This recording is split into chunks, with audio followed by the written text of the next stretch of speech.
All right, as we always do around this time, we let our senior journalists as well as editors from the specialist desks come through and open up their diaries for the week ahead.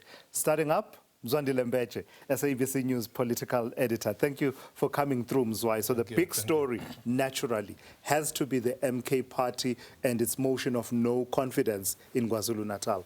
Absolutely, and this happens on the eve of the second year anniversary of the MK. Remember, in 2023, it is then when it was officially announced on the 16th of December. But of course, they are now up to something perhaps that is bigger, something that they were formed for. Remember, political parties, if they contest state power, they need to get that state power. Yeah. So this is the party that got the majority of votes in KZN, but it sits in the official opposition. So it is very interesting how they have done their calculations, how they have done their lobbying in terms of unseating the current premier and, of course, the current setup of government. So it's something to watch out for. And, yeah, it's only tomorrow. In part, Mzwai, is it about sensing a weakness in your opponent? Is it that the MK party looked at this governing coalition, heard what the leader of the National Freedom Party was saying about the coalition, saw a bit of tension between the ANC and the IFP recently, some of it had to do with municipalities like Mkhanyakude, etc., and said, perhaps this is the moment to strike? In fact, it's a combination of many factors. That included, you'd recall that at some point the ANC Youth League in that province just made it clear to say this, the ANC must get out of that government. But also, Tulas, remember, the MK took too long to stabilize as a party. You have a semblance of stability now, and then if you are in that space and then nationally you are the official opposition in one province, you are actually the leading party, then you start to ask yourself, what is it that I can do as a party, and particularly in relation to the state power. You know that political parties exist for grabbing, I'm going to put it that way, for grabbing state power, so that they are able really to put their agenda, push their agenda. I think came a realization much later to say, we actually missed the boat, we should have done this earlier, but perhaps because the stability was still a problem then. But then there are issues even within themselves, so maybe we can pounce. Yeah. It does not help to us that, I mean, as recently as about 2-3 days ago or 4 days ago, the Secretary General of the ANC, when he characterized the provincial task team, basically said those words to say, we had hoped for something better. A Lamborghini, but we got a Tez. You know, so you don't know how that will influence perhaps some of his comrades there. Yeah. But it's going to be very interesting to monitor and watch. Especially if it ends up being done in a secret ballot.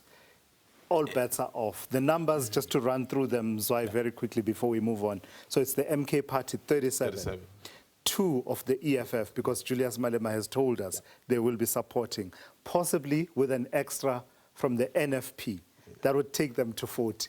Which is still a bit of a contention there, because there is disagreement between the party leader and the member of the provincial executive. Yes, so it can go either way. There you're not sure. Yeah. So for me, has the MK party lobbied enough from perhaps other parties, by the way, including the IFP and the ANC, because in terms of the formal negotiations, those have not necessarily helped or even have not taken place. But have they lobbied enough to sway some of the votes? It's going to be very interesting. Absolutely. We'll be watching it very closely. Let's move on. Talk about the possible handover of the interim report of the Madlanga Commission of Inquiry. Are we at that point now? Yes, you'd recall that the public hearings ended on last Friday, the Friday before this one, I think on the 6th, if I'm not mistaken. Then the president had given the Madlanga Commission 6 months, and then he had said halfway, so he would need an interim report. So we are at that stage where the commission has done some work. So we do understand that they are expected to hand over that report on the 17th of December. We don't know whether it will be something that will be made public. Remember, the commission is doing the report on behalf of the president, so it's up to them really, or even to the presidency, how they want to receive it. But we are at that point. So the reason, Tulas, why we are interested, because we expect perhaps the president to move on certain issues. That's what he's saying. And given that there is some work that has been done, we know quite a lot now, so how will it inform the president to take whatever decisions that he may deem necessary? He did say that in instances where I will be able to take action even before it all concludes, I should be able to do that as and when I receive those interim reports. I think that's why we're very, very much interested. I think it's on Wednesday. It will be interesting what will happen before the resumption of the Madlanga Commission, I think, early in the new year. All right.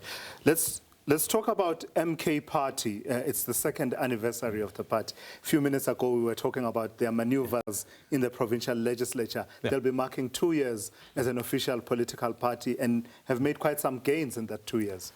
Absolutely. In fact, we were thinking as the parties perhaps that have been formed specifically out of the ANC fold tend to have big celebrations. But it would appear to us that all energies were directed at this motion that is happening tomorrow. So then a day later, so they are celebrating their second year of anniversary. Perhaps they are hoping that by the time they celebrate that, they would have taken power. They would have something in the bag. But that's what's going to happen. Remember, they are the official opposition in the National Assembly. And then, of course, they are a very big factor in KZN, official opposition there, despite that it has the numbers. So they are represented in many provinces. I think it's only 2 provinces where they don't have a representation, which is Northern Cape and Western Cape, but we have seen them winning 1 or 2 by-elections in some of the provinces outside of what you would call their base, which is KZN, perhaps Gauteng and Mpumalanga. So it will be very interesting to see what sort of messaging they will be putting out there to the people. I mean, there's been a lot of changes. In fact, their leader at some point was saying, we've changed about 6 or 7 secretaries general. So clearly, there does appear to be some semblance of stability, though. So how far and how deep it will go, it will be very interesting. Yeah, of course, there are other people and questions that remain. Recent resignations of MPs, but also the question of Dr. John Hlophe, because we've not heard anything further since we heard the actions that were being taken. And that's quite interesting, because when it happened, I mean, there was that leaked SMS where he basically said he wouldn't want to be put through this. So if the party felt that he had done something wrong, so he just must be putted out. But I guess they have found a way of managing it. And you know, they've brought in Tony Yangeni to the fold as the deputy as well, second deputy, who we understand has really not been keen to go to Parliament whilst the issue of Hlophe has been being entertained. But maybe just to also say something around MK, it may not necessarily be directly linked. We know those are the resignations you spoke about. Some of it has to do with, I think, Duduzile Zuma Sambodla, relating to some of those individuals who were sent to Russia or Ukraine.